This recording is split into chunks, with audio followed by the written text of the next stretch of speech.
কিয়ামতের দিন আল্লাহ ফেরেশতাদেরকে বলবেন, আমার নাফরমান বান্দাকে ধরো, ধর তারে, অতঃপর তাকে বেঁধে ফেল। ফেরেশতা যখন টাইট করে বাঁধ দিবে, খোদার কসম আল্লাহ বলছেন, সুম্মাল জাহিমা সাল্লু, এবার নাফরমানকে ছুঁড়ে মার, একটা লাথি মার, এক লাথিতে যেন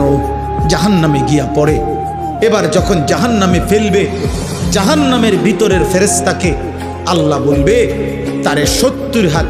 সুম্মা ফি সিলসিলাতিন 70 জিরাআন, আল্লাহ বলবেন,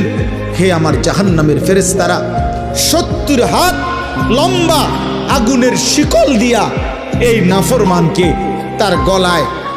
গলায় রশি লাগা, শিকল লাগা, ফাসলুকুহু, কুত্তার মতো শিকল লাগাইয়া 70 হাত লম্বা শিকল দিয়া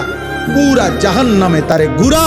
আর পুরা জাহান্নামীদের কাছে বলে দে তার পাপের ঘোষণা, সে কি কি পাপ করে আসছে।